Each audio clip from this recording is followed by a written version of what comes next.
مرحبا بكم اعزائي المشاهدين في حلقه جديده على قناتنا جديلي سبورتس. معاكم محمد جد الله، والنهارده ان شاء الله هنتكلم عن موضوع في غايه الاهميه شغل راي الشارع المصري والكروي وخصوصا جماهير النادي الاهلي، وهو هل النادي الاهلي فعلا خلاص الامر اتحسم وهل راح فعلا المونديال كاس العالم ولا لا؟ وهل الجوابات اللي جت للنادي الاهلي مزوره زي ما بيقولوا؟ وهل الايميلات فعلا حقيقيه؟ طب وهي فعلا حقيقيه ليه النادي الاهلي ما طلعهاش واعلن عنها بصوره نهائيه، واللي اتعلن عنها هي فعلا صحيحه ولا لا؟ خلينا نتكلم مع حضراتكم وضح كل ده. ما تنسوش تعملوا لايك وسبسكرايب للقناه. يلا بينا. بداية كده ان رجاء يعني عن طريق الاقشع بقى وبالمحاولات الكبيرة جدا من الضغط على الاتحاد الدولي النادي الاهلي ما يخشش. هو بيقول لك احنا حجتنا ان النادي الاهلي هو احنا بلد، طالما يعني بيستندوا جزئيه معينه، يعني طالما الوداد هو من بلد هيخش كدوله مستضيف يعني كان عن المغرب، يبقى احنا لازم نخش من الدوله كنادي ممثل للدوله منها ان احنا بطل الدوله. وده النادي الاهلي يقول لك، النادي الاهلي بيقول لك احنا بنستند برضو للائحه، ان اللائحه اللي قدمها اعتمادها للفيفا ان طالما نادي هيخش اتنين واحد منهم كمنظم ثنائي او وصيف يخش يعني كممثل القاره يعني.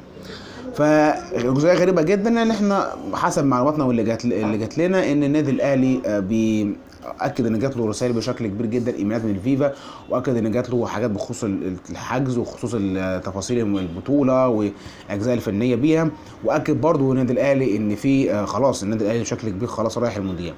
طلع رئيس النادي الرجاء بيقول لك لا احنا ما فيش الكلام ده، ودي كلها ايميلات مزوره واحنا هنطالب بحقنا واحنا اللي هنخش باي طريقه. ويعني حسب معلوماتنا نادي الرجاء بيتحرك من تحت لتحت بطريقه مباشره وغير مباشره، نقدر نقول كده من تحت الترابيزه ان هو يحاول يخش مكان النادي الاهلي. هنشوف الفتره الجايه ايه اللي هيحصل، ولكن عايزين نتكلم برضو عن حاجه ثانيه، ان الرجاء ارسل خطوات بقى للفيفا اللي هو انا اللي هخش كاس عالم الانديه بشكل او باخر، ويعني الرجاء واحد في دماغه بصوره كبيره جدا هو الاحق بهذا الموضوع. الجزئيه الثالثه للنادي الاهلي يعني بيقول هو الرجاء حجته النادي الاهلي ما اعلنش عن هذه الخطابات وانها مزوره وانها ما فيهاش اي جديد، ولكن نادي الرجاء مسمى على موقفه، النادي الاهلي مسمى على موقفه. هنشوف ايه اللي هيحصل الفتره الجايه. برضو ان الاهلي بيتحرك بالمثل، يعني احنا بنطالب اطار النادي الاهلي يتحرك بقوه وسيطره على هذه الانتهاكات وهذه التحركات، بحيث برضو تثبت بحقك بحيث ما يحصلش في الامور ويحصل اختلاف، ان كل حاجه عندنا في كره القدم بتتغير في ثانيه. فنتمنى ان النادي الاهلي ما يسكتش على هذا الموضوع، انه يكمل في موضوعه، ولو حصل في الامور امور وهنشوف ايه اللي هيحصل فعلا.